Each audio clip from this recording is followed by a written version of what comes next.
Welcome to the Countries for Kids podcast from Case of Adventure. I'm Karyn and I'm so excited that you're listening today. I'm going to be reading from A Clash of Swords in Scotland from our Scotland Adventure book. To find out more, go to caseofadventure.com. I'm continuing with Chapter 12, Discovery of a Lifetime. With a look of astonishment on his face, Iain strode into the main cellar and switched on the light. All the cellar rooms were flooded with light. The children noticed that he had to reach behind a shelf to locate the large switch. He strode through the rooms until he reached the one with carvings on the stones. After seeing the stone that the children had mentioned and marveling at the perfect carving of the white rose, Iain looked up at them. I never noticed this before because there were always sacks and barrels stored in here. I'm sure you're right. He stood up and walked back to the main cellar, pressing the intercom button to summon his butler. Bring the pickaxe and the spade, would you please, James? James soon arrived with the required articles, and Iain, who had been examining the hollow-sounding stone, instructed James as to where to use the pickaxe.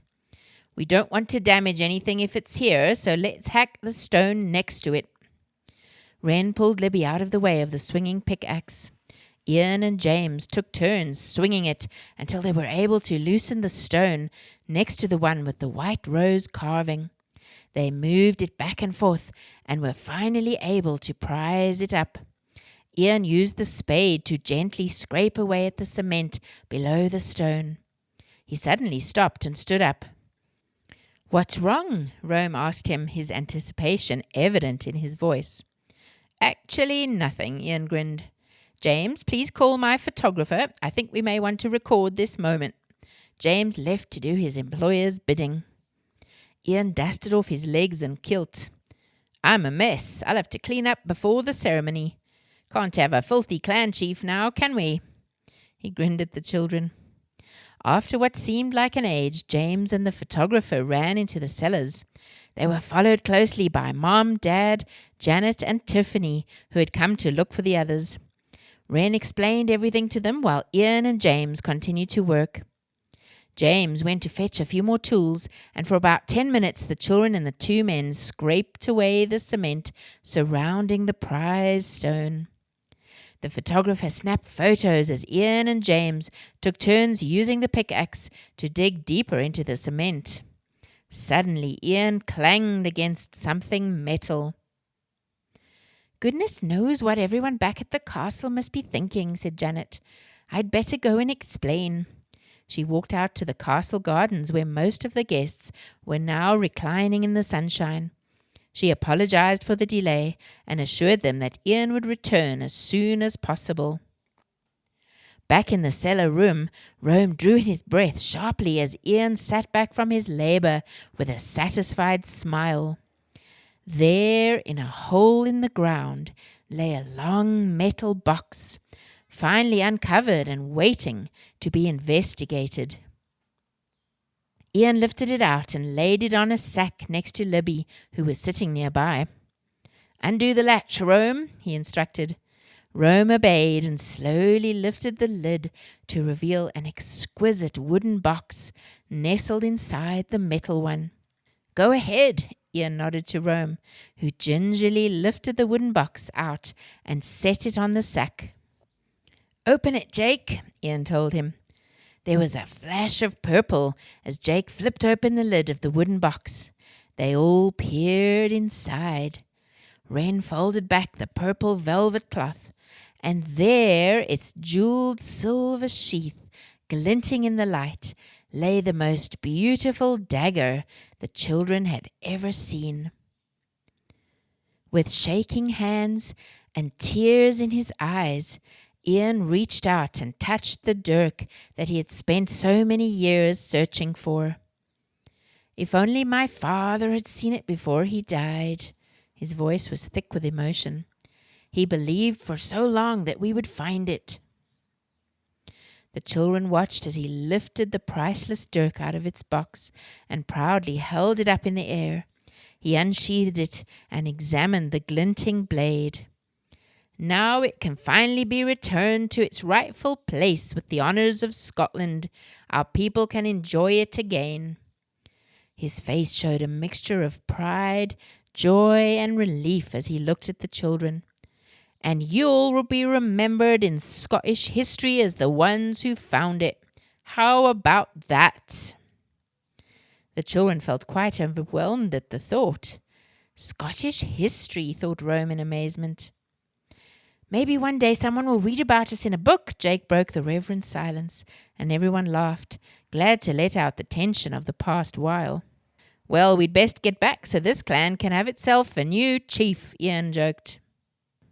The procession that entered the castle gardens caused everyone to stop their conversations in mid-sentence and turn to stare at Iain, who was carrying the box containing the newly discovered dirk, the children marching behind him as if he was the Pied Piper of Hamelin. Iain addressed the audience.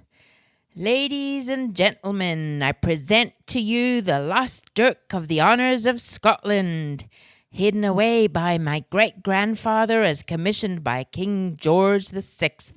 It has been found today in this place by these children. He turned to face the children with a smile. I and my country are greatly indebted to you, and we offer our heartfelt thanks and appreciation. Everyone clapped at Iain's words. The ceremony that followed in the castle ballroom was emotionally stirring. Janet stood devotedly by Iain's side as he promised to faithfully serve his clan and to lead them with wisdom and honour. A clan elder lifted the priceless dirk from its wooden box, asked Iain to kneel, and touched him lightly on each shoulder with the jewelled dirk. Everyone cheered, and the children looked on proudly. Iain signed a long document that listed all his responsibilities and the commitments he was making. Then Iain and Janet stood near the entrance to the castle and shook hands with and greeted all the guests who were waiting to congratulate him. He had conversations with most of the clan members who were in attendance. Rome noted the full crest on Iain's Balmoral bonnet, which he was now entitled to wear. Dad and Mom took the children for a walk in the castle gardens. Iain asked us to stay until afterwards, Dad told them. There's something he wants to tell us. Soon Janet came out to join them, and she and Mom sat on a bench talking about the honeymoon and all that had happened since, while the children played racing games with Dad. Later, Janet led the family into the drawing room where they were served tea and scones. Then she left to attend to the last of the guests who were leaving. The exhausted children lounged in the huge, comfortable chairs.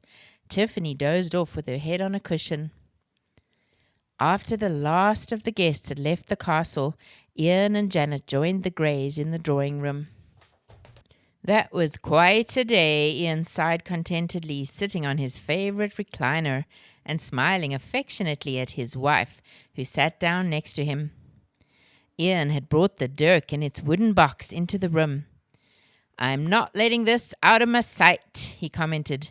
I've contacted Edinburgh Castle, and they're sending an armoured car with an escort of soldiers to fetch it. That's so exciting, Rome exclaimed.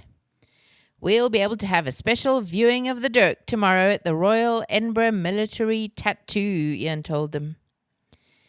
The Edinburgh Tattoo is a huge music and light concert that takes place at the castle during August. I have tickets for you all to attend the preview with us tomorrow evening as a thank you for solving our mystery. It will be quite spectacular. The children were thrilled, and Libby gave a squeal of glee. Here, I'll read to you from this news article about the tattoo. Iain lifted a newspaper from a nearby table. This year, Edinburgh Castle's esplanade will be transformed into an aircraft carrier flight deck as the Royal Edinburgh Military Tattoo put the Royal Navy centre stage. The final performance will feature a Lynx Mk3 maritime helicopter and a CGI projection onto the castle walls of an aircraft taking off from the deck. The display is in recognition of 2017 being the year of the Royal Navy. Rome was impressed, and the children began chatting animatedly about what was to come. Iain cleared his throat. I have one more amazing thing to tell you. When I first met you, Rome, you showed me your scian dúb, which your grandfather had given you. I memorized the Bible verse on it. For I am not ashamed of the gospel of Christ, for it is the power of God unto salvation to every one that believes, from Romans 1 verse 16. Your father explained to me that going to church doesn't mean you'll go to heaven. He said that when we realize we are sinners, we need a Savior, we can trust Jesus Christ for salvation. He paid for our sins on the cross. I know that Janet has a close relationship with Jesus, but I didn't really understand it. I thought that going to church and taking part in all the traditions was enough. I had never really thought much about it. The children leaned forward in their chairs, wondering what Iain was leading up to. While on honeymoon, I looked up the verse from your scian dúb and read the whole chapter in the Bible. I became so burdened with my own sin that it haunted me. The next day, I decided to trust Jesus Christ with my life and my salvation. Mom clapped her hands, and Janet's eyes glowed with happiness as she sat next to Iain. Dad stood and took Iain's hand and gave him a hug. Rome shook hands with him as well. Everyone's smiles were huge as they enjoyed the special moment together. The butler arrived at the door and with a slight bow addressed Iain. The soldiers from Edinburgh Castle are here, sir. Show them in, then. The children watched as two smartly dressed soldiers examined the dirk and photographed it once again before wrapping it carefully and placing it inside a locked safe. It's a pity it can't stay here at Weems Castle, Rome whispered to Wren. I guess it needs to be seen by everyone, she answered. It belongs to the country. The soldiers departed in their armoured vehicle. A reporter arrived soon after to interview the children and Iain. The reporter wanted the full story of how they had solved the clues and figured out where the dirk was hidden. He took photos of them with Iain before taking his leave. It was the perfect end to an exhilarating day. Iain and Janet came to the door to see the family off, reminding the children that they would be together the following evening to enjoy the Edinburgh tattoo. International Discovery Agents, this is your mission. With your parents' permission, bury a watertight metal box in your garden containing a few of your treasures and a letter to yourself with your age, interests, and favorites. Dig up the box in a year's time. Act out a clan chief or knighting ceremony with your family. That's all for now. See you next time.